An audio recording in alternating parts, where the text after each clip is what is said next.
Kalau dulu orang kasih hidup oto pakai selengger, putar-putar begini.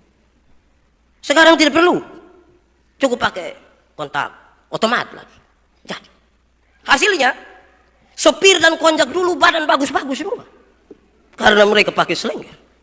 Sekarang sopir dan konjak badan biasa-biasa saja. Tidak ada waktu bagi supir dulu untuk urus rambut. Tidak ada, kalau tiap hari putar selengger. Tidak bisa. Kalau dulu orang makan jagung ketemak, waktu lama sekali. Di zaman modern orang makan super mie. Terlalu cepat waktunya. Tinggal rebus, langsung makan. Itu di kota. Di kampung tidak perlu rebus. Langsung, tidak perlu. Terlalu praktis, gampang. Shalom, sekali lagi shalom. Bapak Ibu, saudara-saudara yang dikasihi dalam Tuhan Yesus, supaya jangan dianggap bahwa hidup ini remeh, hidup ini gampang, maka haruslah ada beberapa hal yang diperhatikan secara serius. Dan memang hidup ini harus diperhatikan dengan serius. Untuk itu seorang sahabat menulis kepada saya begini: dalam hidup ini hanya ada dua hal yang harus dikhawatirkan. Apakah engkau sehat atau sakit? Bila engkau sehat, berarti tidak ada hal yang perlu dikhawatirkan. Tetapi bila engkau sakit, ada dua hal yang harus dikhawatirkan. Akankah engkau sembuh? Atau akankah engkau mati? Bila engkau sembuh, berarti tidak ada masalah yang perlu dikhawatirkan. Tetapi bila engkau mati, ada dua hal yang harus dikhawatirkan. Apakah engkau masuk surga atau nanti masuk neraka? Kalau nanti engkau masuk surga, tidak ada hal yang perlu dikhawatirkan. Tapi bila nanti engkau masuk neraka, juga tidak ada hal yang perlu lagi dikhawatirkan. Kenapa? Karena tidak ada lagi kesempatan untuk khawatir lagi. Hanya itu. Lalu saya bawa kita untuk memahami sesuatu dari ini.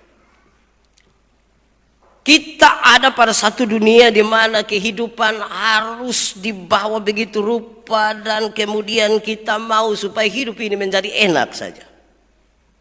Semua dibuat menjadi lebih praktis. Kalau kita ikuti zaman demi zaman, perubahan zaman membawa kita kepada zaman, pada saat, pada situasi yang jauh lebih praktis. Dunia makin maju. Kalau dulu orang kasih hidup oto pakai selengger, putar-putar begini. Sekarang tidak perlu, cukup pakai kontak otomat lagi. Jadi hasilnya sopir dan konjak dulu badan bagus-bagus semua karena mereka pakai selengger. Sekarang sopir dan konjak badan biasa-biasa saja. Tidak ada waktu bagi supir dulu untuk urus rambut. Tidak ada, kalau tiap hari putar selengger. Tidak bisa. Waktu makin maju, zaman makin maju, makin praktis, ada pengaruh juga. Kalau dulu orang makan jagung ketemak, waktu lama sekali. Di zaman modern orang makan super mie. Terlalu cepat waktunya. Tinggal rebus, langsung makan. Itu di kota. Di kampung tidak perlu rebus. Langsung, tidak perlu. Terlalu praktis, gampang. Kalau dulu password itu harus pakai tulis, angka atau huruf tulis. Sekarang cukup sidik jari. Jadi, sidik jari. Aman? Belum tentu. Sebab orang kalau pencuri kita pun laptop, dia butuh kita pun sidik jari. Bisa dia potong kita pun jari baru bawa. Makin tidak aman juga. Apalagi kalau passwordnya harus tampilan wajah. Dia bawa lari laptop, dia butuh kita pun kepala juga. Makin susah juga ya. Kalau dulu ibu-ibu belanja ke pasar harus bawa karung. Sekarang tidak perlu. Cukup keranjang, lebih praktis, pakai kantong plastik.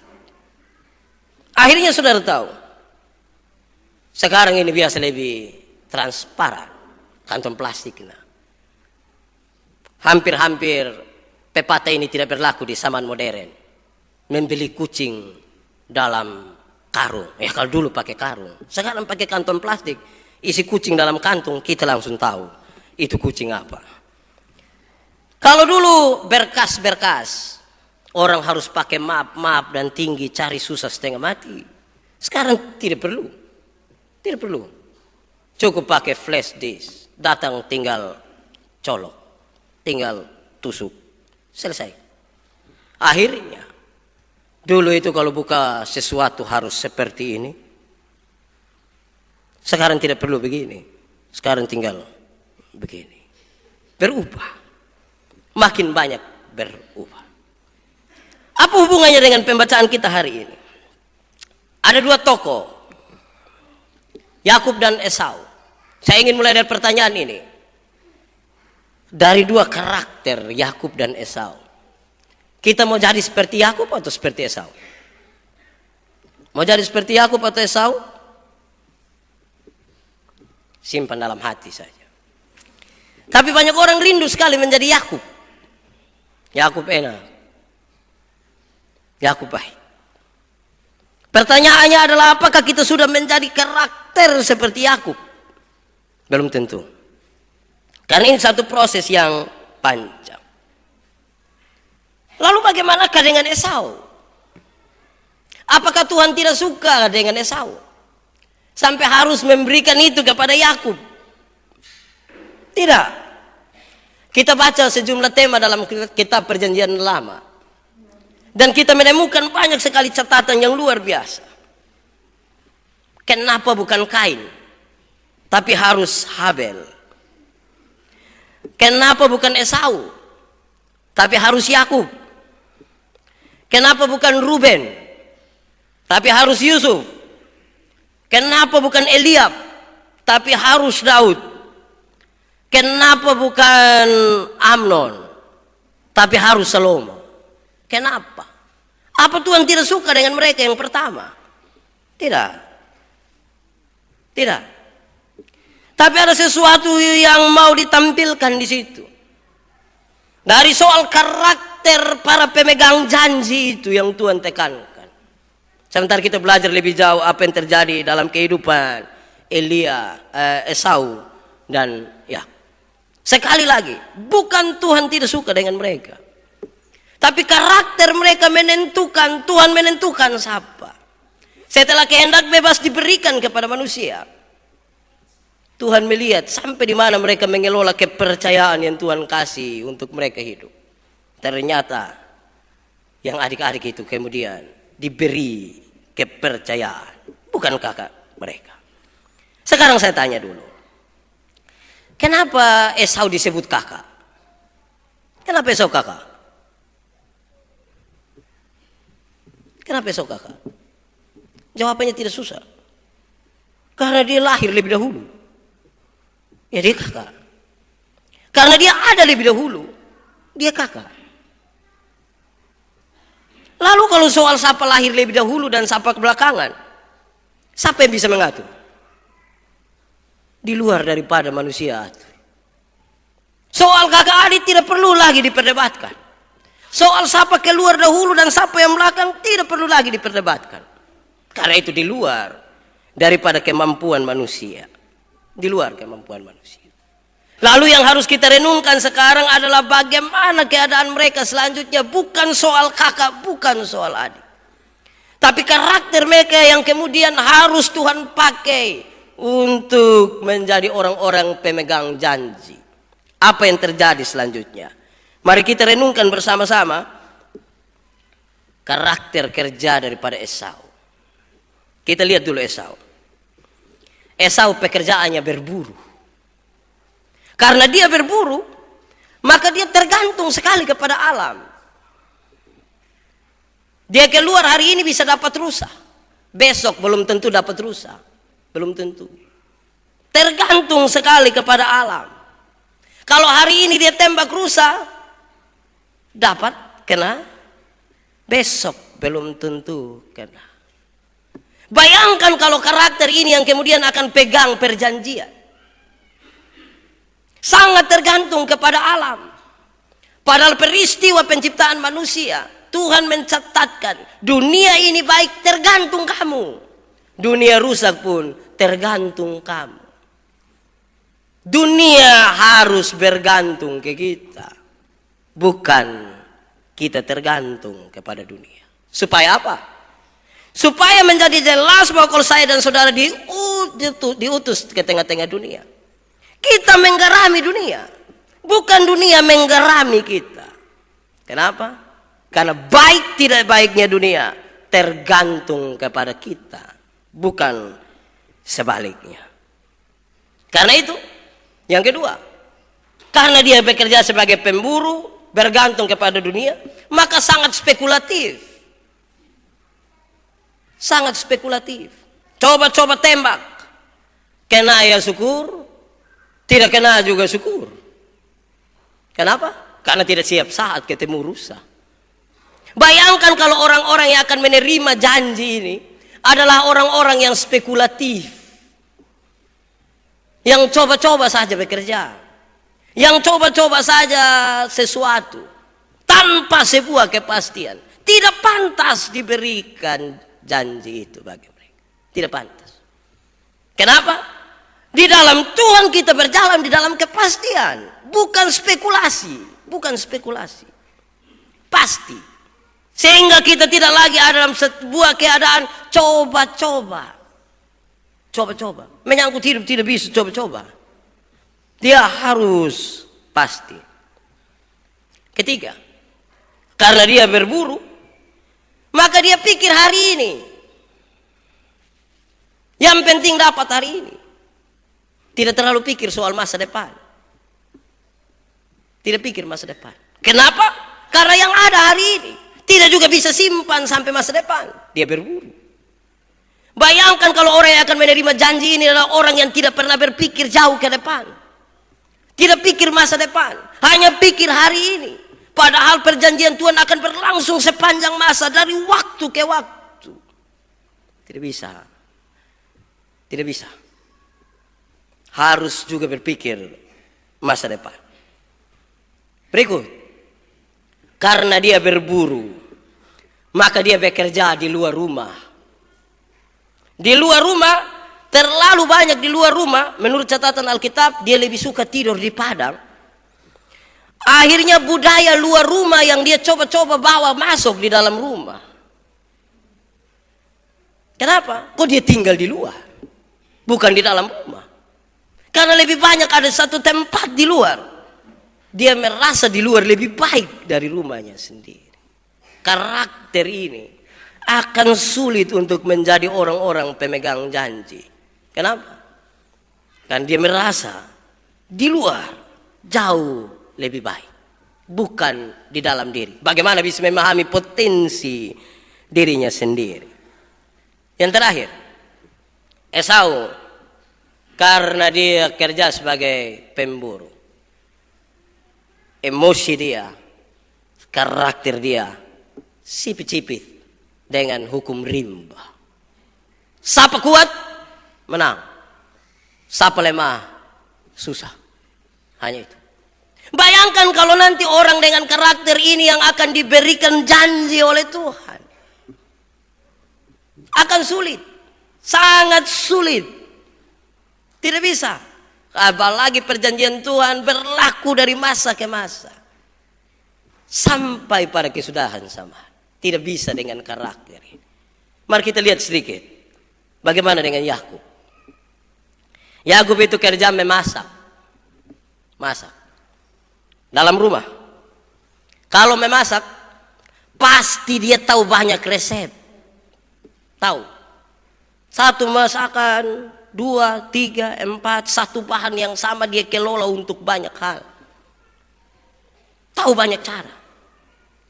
Tahu banyak cara itu baik. Kenapa? Karena kemudian para pemegang janji akan berhubungan dengan banyak orang. Banyak sekali orang. Dan mereka butuh banyak cara. Tidak bisa satu cara. Tidak ada kunci pas dalam berurusan dengan semua orang. Karena apa yang kita anggap baik bagi satu orang belum tentu baik bagi orang lain. Belum tentu. Tidak bisa. Karakter ini menjadi baik. Dia harus tahu banyak resep. Tahu banyak resep.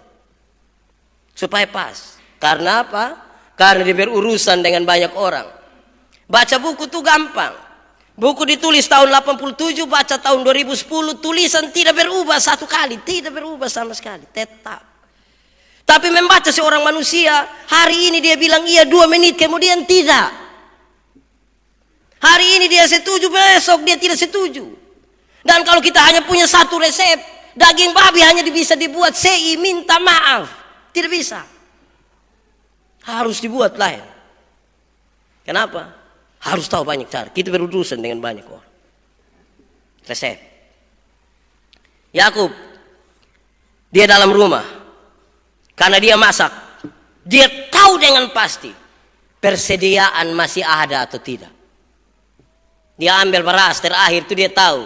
Masih tinggal berapa kali masak. Dia tahu pasti. Kekuatan berapa. Kelemahan di mana. Bukan dengan pemburu. Pemburu cabut ame satu panah pi, tidak peduli tinggal berapa. Yang penting panah. Yakub tidak. Masa terakhir dia tahu kekuatan lagi berapa. Dia tahu itu. Kenapa? Dia akan berurusan dengan banyak sekali orang. Dan dia harus mampu mendefinisikan ada kekuatan di situ atau tidak. Kelemahannya di situ di mana? Apa yang harus dilakukan di situ? Dan ini menjadi serius bagi mereka. Sangat serius. Yang kemudian karakter ini Tuhan mau pakai untuk kemuliaan dan hormat bagi nama Tuhan. Apalagi sekali lagi berlaku dari masa ke masa. Berikut. Karena Yakub itu bermasak di rumah, dia tahu takaran. Untuk sayur satu kuali tidak bisa pakai garam satu kuali, tidak bisa. Untuk harus masak nasi 2 mok, begitu. Tidak bisa pakai air 1 ember, tidak bisa. Takarannya diatur. Kenapa? Kita akan berjumpa dengan banyak sekali hal yang harus diatur. Dia pun senyum berapa persen, dia pun marah berapa persen, dia punya bagaya berapa persen, itu diatur. Tidak bisa senyum terus juga. Apalagi kalau sendiri-sendiri senyum, bahaya itu. Tidak bisa. Dan tidak bisa juga marah terus juga. Bahaya itu. Jadi diatur dia pun takaran. Takaran berapa. Dan itu Yakub yang pas. Kalau Esau itu kan hanya makan gigi. Salah juga makan gigi, karena juga makan gigi. Bayangkan itu. Tidak bisa diberi janji itu. Berikut. Terakhir ini. Yakub. Karena dia tukang masak. Maka dia bisa merasa. Lidah tuh dia pakai. Dia bisa rasa. Bayangkan kalau dia mati rasa. Terus dia bikin warung. Kesian itu. Satu kali seorang singgah orang tidak pilih. Dia bisa merasa. Rasa dengan baik. Supaya apa? Bisa berlaku tetap itu rasa. Dan dia tahu mana lebih, mana kurang. Kenapa? Sekali lagi. Yakub akan diberi kesempatan pegang janji. Kalau dia tidak bisa merasa, bahaya.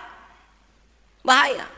Berhadapan dengan banyak orang tua kadang dong tidak ngomong keluar. Dong senyum sakas, angkat bibir sedikit di atas sini, kita pusing tahu dia pun maksud apa. Dan kalau ternyata kita mati rasa, bahaya itu. Tidak bisa.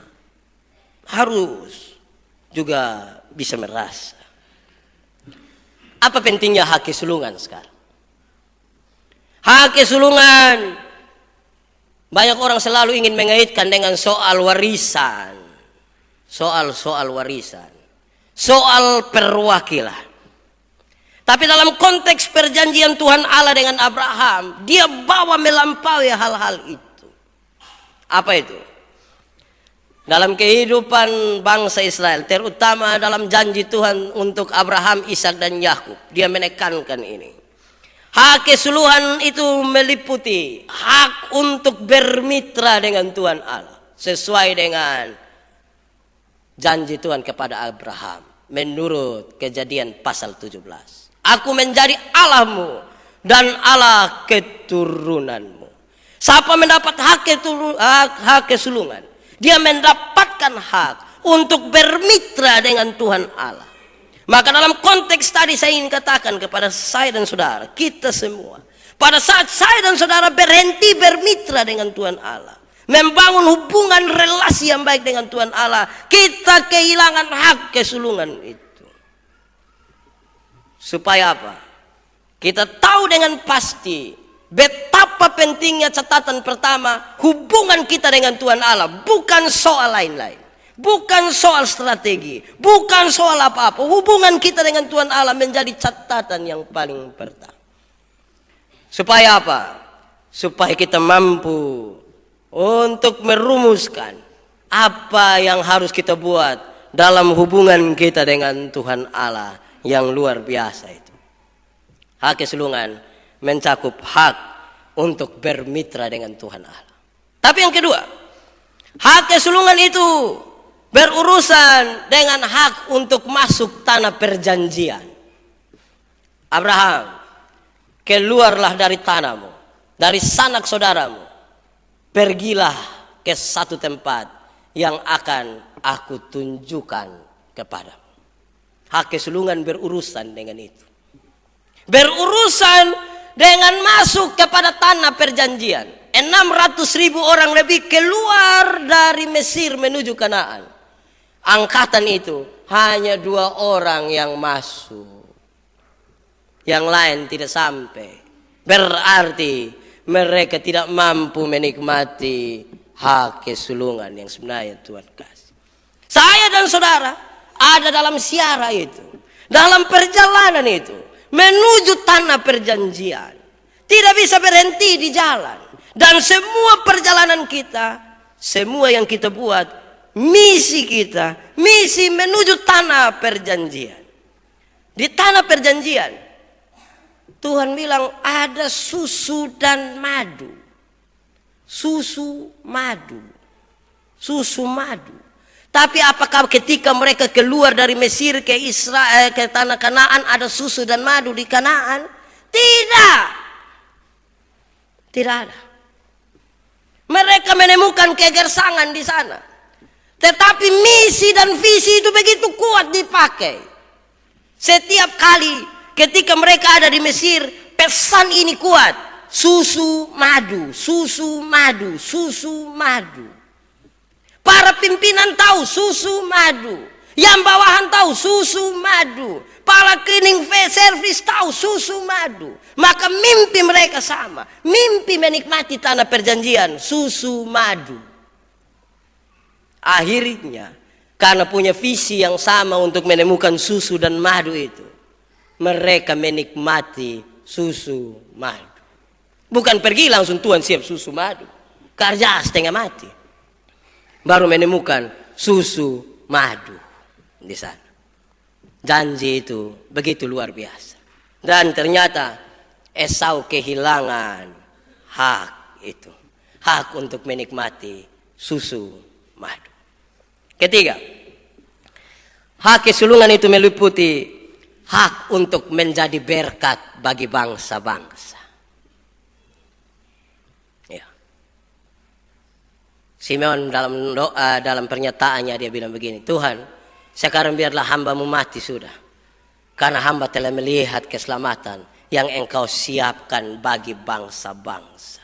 Dalam seluruh perjanjian Tuhan Allah dengan Abraham, sampailah kepada Yesus dalam puncak perjanjian itu. Ini anak baik sekali. Sampai kepada perjanjian itu. Dan luar biasa. Jadi berkat bagi bangsa-bangsa. Bapak Ibu saudara-saudara yang saya kasih dalam Tuhan Yesus. Inilah hakikat dari hak keseluruhan itu. Saya ingin ulang dulu. Hak keseluruhan itu punya hakikat bermitra dengan Tuhan. punya hakikat masuk tanah perjanjian, dan punya hakikat menjadi berkat bagi bangsa-bangsa. Maka pada saat tiga hakikat ini tidak mampu kita jalankan dengan baik, kita tidak sementara pegang pada hakikat sulungan itu. Tidak. Kita tidak ada di situ. Kita ada di tempat lain. Soal sekarang, ingin saya katakan kita seperti dari awal. Bukan soal Esau keluar dahulu atau Yakub dahulu. Bukan. Kita ada di situ atau tidak. Pada hak kesulungan itu.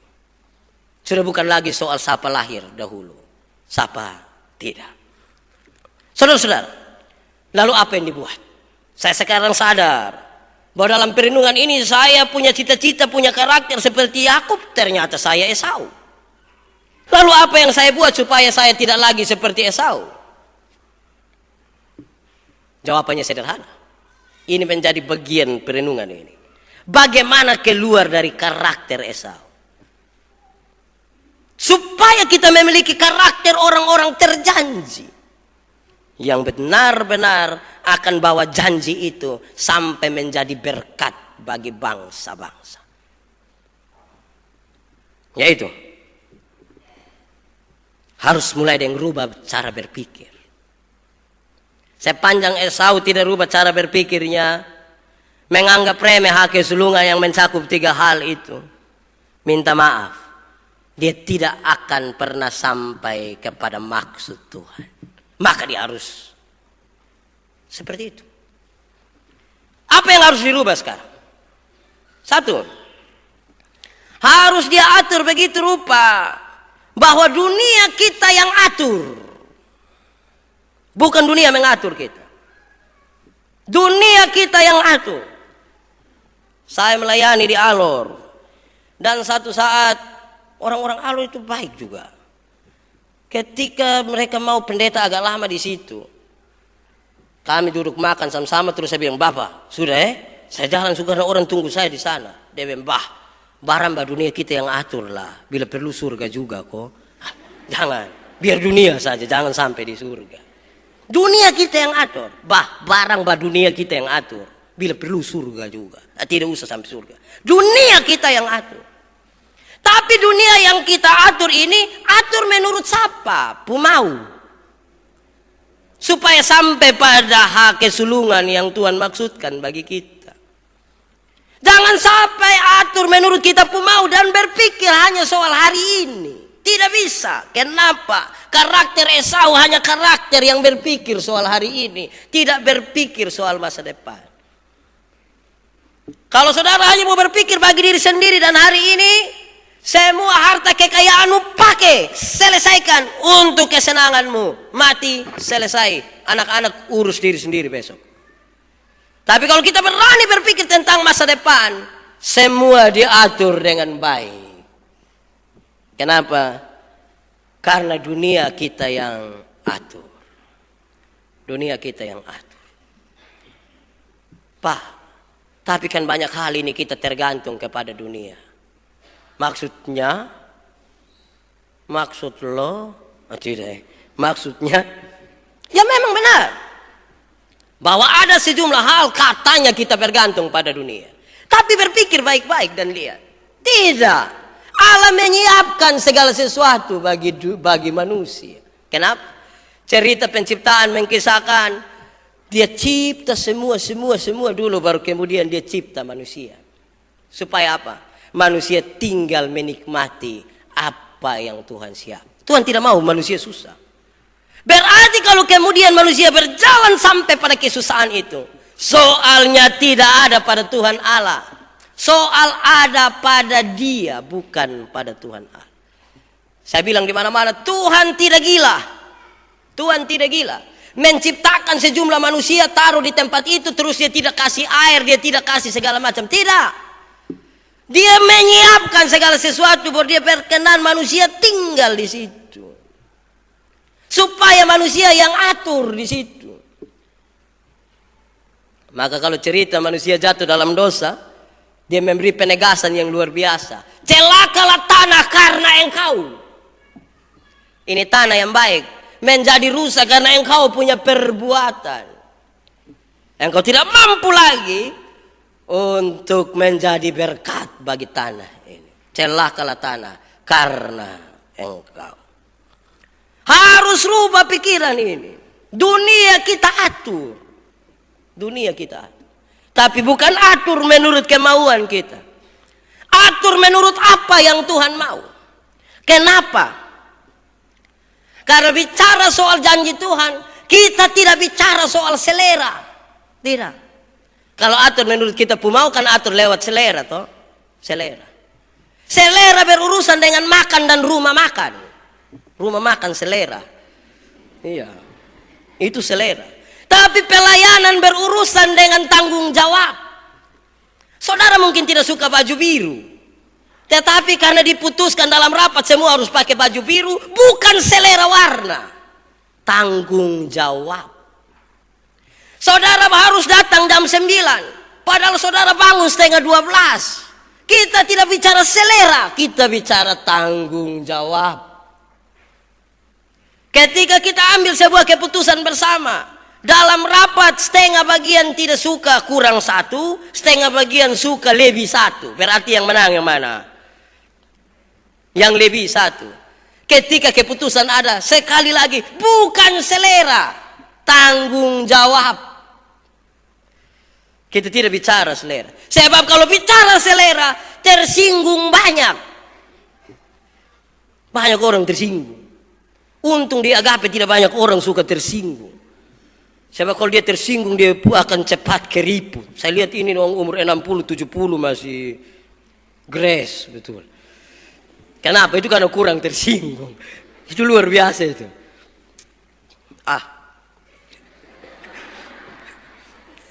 Kita bicara soal tanggung jawab. Kenapa? Dunia kita atur berdasarkan tanggung jawab, bukan selera. Minta maaf. Kenapa ini harus jadi pemberitaan? Kok memang minggu lalu penabisan, hari ini saya terima. Jadi saya harus khotbah ini. Kalau saya khotbah soal Natal, kasihan itu. Saya sementara salah jalan. Jadi biar saya soal begini. Pasti tidak tersinggung. Tanggung jawab. Sekali lagi, kita tidak bicara selera. Kenapa? Ada 19 orang yang akan dalam tanda petik memimpin gereja ini. Kalau 19 orang itu 19 selera, kita harus bangun 19 rumah makan selera baru di Kupang. Kita harus bicara tanggung jawab sekarang. Saudara mungkin tidak pernah pakai dasi, tapi sekarang keputusannya tiap hari Minggu datang pakai dasi. Mau marah-marah, ini tanggung jawab, bukan selera. Tanggung jawab. Saudara mungkin ketika dulu disuruh berdoa di muka, kita ceria-ceria terus orang bilang nanti sebentar untuk doa makan, nanti bapak yang berdoa. Lu sembarang selalu kira lupa. Itu dulu selera. Sekarang dalam terang janji Tuhan ini tanggung jawab, bukan selera. Bukan selera. Supaya apa? Supaya pada saat tidak lagi menjalankan tugas dengan baik, pas datang kita sepakat menyanyi, siapa suruh jadi majelis? Sendiri suka sendiri rasa. Kan begitu. Kenapa? Kita bicara tanggung jawab. Saya suka pernyataan hari Minggu lalu. Apakah jawabmu? Mulai sebut satu-satu. Saudara David Gunawan sampai saudara Niti Sumarno. Terus jawabannya menarik. Ya, saya percaya dan berjanji dengan segenap hati. Kata ya yang tercatat di dalam Alkitab dan sekaligus ada dalam tradisi gereja berkaitan dengan penyerahan diri total kepada Tuhan. Total, tidak setengah-setengah, total. Makin majelis itu tidak bisa orang yang tukar marah-marah lagi. Tidak memaafkan, total kasih. Sebab memaafkan setengah-setengah kita sakit. Di kaum ibu saya bilang, memaafkan dan kepahitan itu harus dilepaskan, seperti kita perut sakit dan masuk WC. Harus lepas gitu. Jadi masuk pi langsung brrrr, lega. Jangan coba-coba lepas setengah-setengah, minta maaf. Siapa berani lepas setengah-setengah pulang tidur muka asam? Coba kalau bayangkan dia pergi, dia hanya itu keluar hanya makan juga tidak enak, senyum juga tidak bagus. Total dilepaskan semua. Lepas semua. Total. Yang kedua, ya berkaitan dengan kesediaan menjadi murid. Anda menjawab ya itu. Ya, untuk menjadi murid. Murid sampai kapan? Murid sampai mati.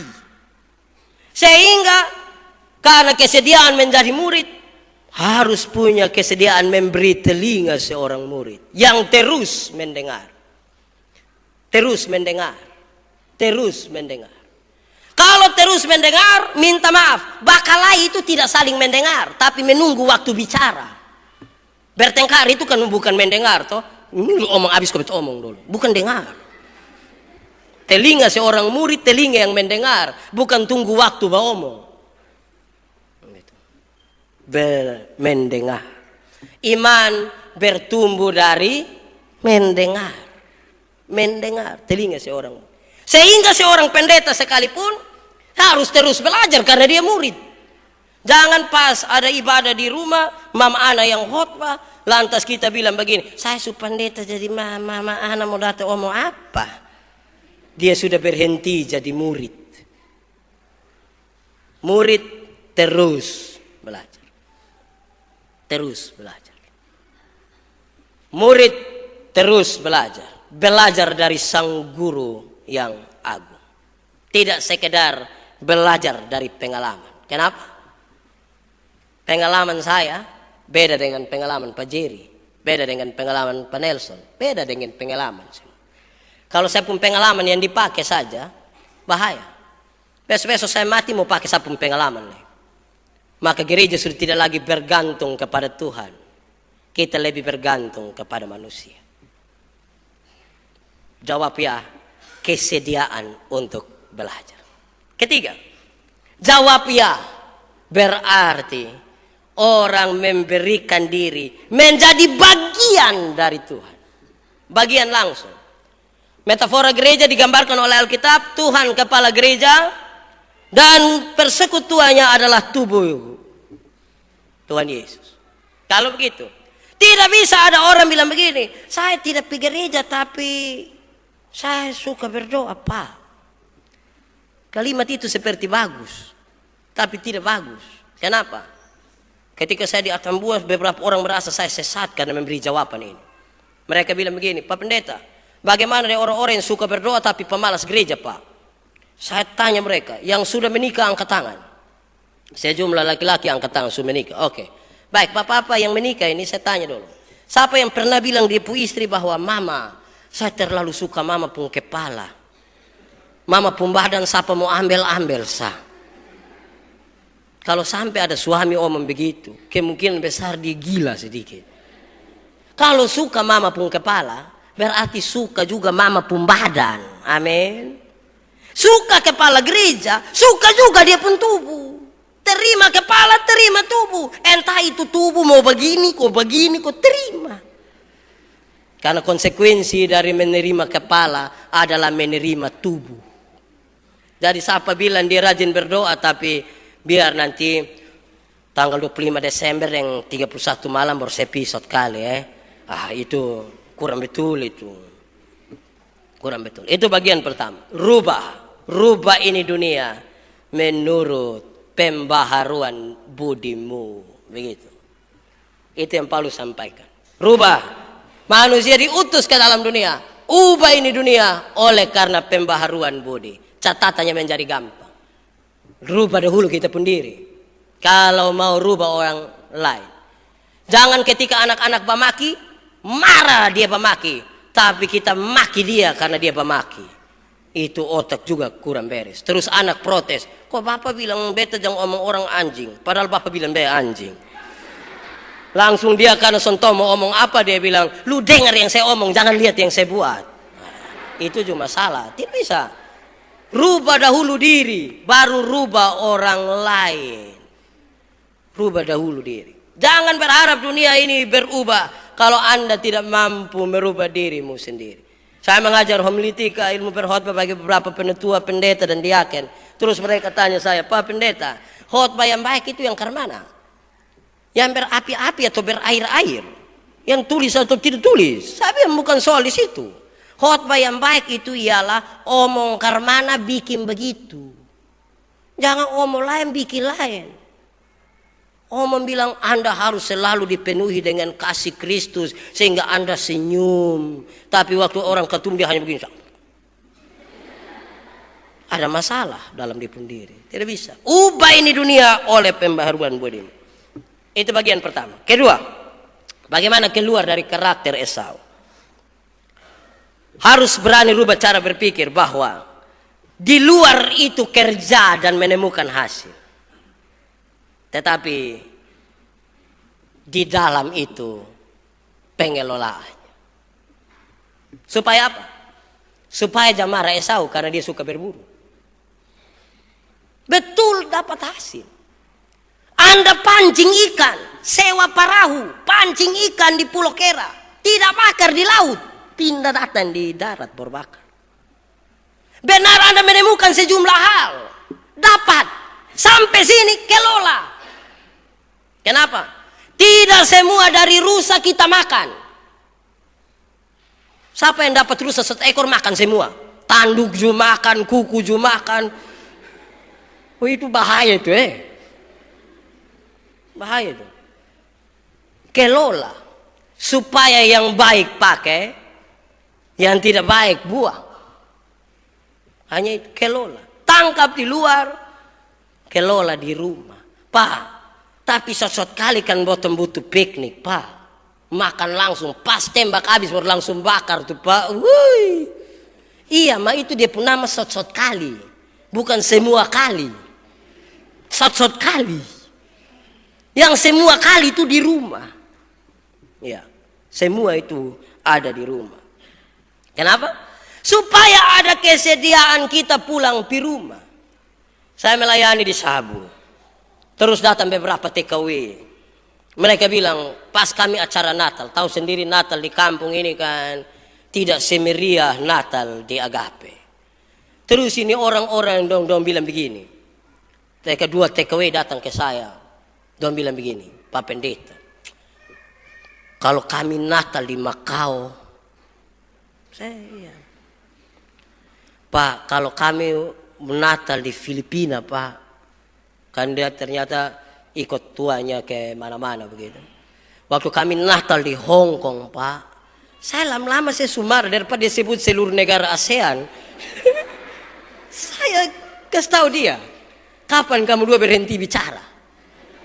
Bapak pun maksud, betul, ma ini kita di Sabu. Saya kasih ini kita di Sabu. Bahaya kalau Anda tinggal di Sabu dan berpikir Natal seperti Hong Kong. Kacau nanti. Kacau. Ingat kita di Sabu. Allah kalau hanya berpikir tentang kekudusannya di surga, dia tidak datang ke dunia. Dia tidak datang ke dunia. Tapi karena dia mengingat kita, mau berjumpa dengan kita di dalam kita, dia meninggalkan sorganya. Dan dia tidak datang kepada kita terus dia bilang begini, wih kalau beta di surga. Itu kalau Tuhan tambah, wih kalau beta di surga lu di neraka. Jadi supaya Tuhan meninggalkan surganya, berjumpa dengan kita. Untuk menemukan sesuatu. Kenapa? Di dalam rumah ada potensi. Ini siapa? Yakob itu ke ibu-ibu. Walaupun dia bukan banci Ibu-ibu itu botong habis korek api, tanya mama dong, pasti dong ada simpan. Kenapa? Melihat yang tercecer itu dong ambil. Yang bapak-bapak tidak ada uang yang biru-biru itu. Setengah mati ini mau beli ini sama mama bilang copi ame di situ ada. Mama itu luar biasa mama. Jadi itu dia pembahaya di situ. Anda boleh menemukan apa saja. Anda boleh menemukan rusa. Anda boleh menemukan semua. Tapi ingat, kelola dia di rumah. Kelola di rumah. Sampai rumah ternyata orang hanya 4. Bapak, mama, anak 2. Rusa besar mati, mata sebesar begini. Tidak bisa masak semua. Tidak bisa. Kalau tidak rusak, sehingga harus diatur bagaimana ini jadi berkat lagi bagi besok, lusa. Kenapa? Karena berkarakter Yakub berpikir bukan hanya untuk hari ini, berpikir juga. Perjalanan ke majelisan mungkin akan berganti, tapi Tuhan kita tidak berganti. Pemberi janji itu tetap. Pemberi janji itu tetap. Karakter itu harus tetap. Harus tetap. Dan perjalanan menuju Kanaan itu harus tetap. Supaya lagu itu jangan berhenti. Ku berjalan ke Kanaan. Berjalan-berjalan bukan capek tambah. Ku berlari. Lari-lari bukan capek. Ulang lagi. Ku melompat. Hai, ini orang tidak tahu capek betul. Tapi supaya perjalanan kita tetap menuju Kanaan. Tanah yang perlu dijanji. Terakhir. Setelah sadar bahwa yang harus dirubah cara pikir kita tentang menguasai dunia. Yang harus kita rubah adalah bagaimana menemukan di luar tapi mengelola di dalam. Yang ketiga, saya dan saudara butuh kerendahan hati untuk melepaskan diri dari Esau, karakter Esau menjadi Yakub. Bagi Esau, rusa kalau sudah lewat tidak boleh tunggu karena tidak mungkin rusa satu datang lain. Tidak ada barisan rusa. Harus cepat-cepat. Sedikit makna rapak sebenarnya. Semangat yang begitu kuat. Tapi harus dikelola. Kenapa? Semangat saja tidak cukup. Tidak cukup. Kita butuh hal-hal yang jauh lebih besar dari semangat. Saya mendampingi lebih dari 5.000 persekutuan doa yang ada di Gemi. Semangat orang persekutuan doa tidak diragukan. Semangatnya itu, doa habis berdoa 3 hari tidak berhenti. Luar biasa. Tapi semangat saja tidak cukup. Tidak cukup. Satu saat mereka bilang ke saya, agak sedikit sindir, mereka bilang, Pak Pendeta, saya tahu Pak kalau itu tembok Yeriko jatuh karena orang menyanyi. Saya bilang kamu baca salah Alkitab. Dia bilang, masa pendeta orang begitu? Tembok Yeriko jatuh karena orang menyanyi. Saya bilang tidak, baca salah Alkitab. Coba buka Ibrani pasal 11 ayat 30. Ibrani pasal 11 ayat 30 bilang begini, itu tembok jatuh bukan karena orang menyanyi.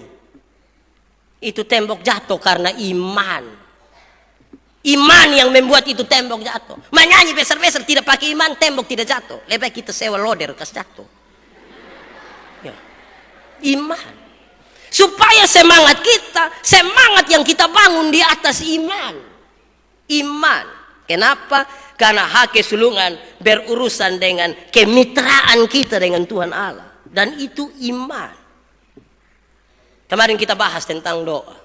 Saya bilang kepada bapak-bapak, doa itu aneh. Kita berdoa tapi banyak orang ragu dan dia pun doa sendiri.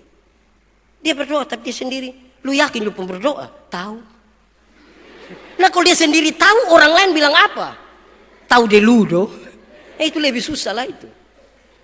Kita juga benar-benar bangun itu di atas iman. Lalu apa definisi iman? Alkitab mencatat hal yang sebenarnya. Sederhana. Iman itu tidak lihat tapi percaya, titik. Iman adalah dasar dari apa yang kamu percaya. Dan bukti dari segala sesuatu yang tidak pernah engkau lihat. Ibrani pasal 11 ayat 1. Dasar dari yang kita percaya dan bukti dari yang tidak kita lihat. Jadi kalau kita butuh untuk lihat dulu baru percaya, kurang beriman itu. Karena iman mengajarkan kita tidak lihat. Thomas, karena engkau melihat maka engkau percaya.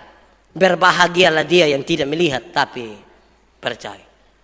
Kalimat itu ingin mengatakan, Thomas, engkau tinggal satu samaan dengan saya. Kalau engkau minta mana lambungmu untuk aku cucukkan jariku. Betul, Tuhan ada begitu. Tapi menobe hidup tahun 2014 di Kupang baru minta Tuhan mana lambungmu. Dan semua orang minta Tuhan mana lambungmu. Itu manusia dong kurang percaya. Mari kita belajar beriman. Tuhan memberkati kita dengan firman-Nya. Amin. Mari kita berdoa.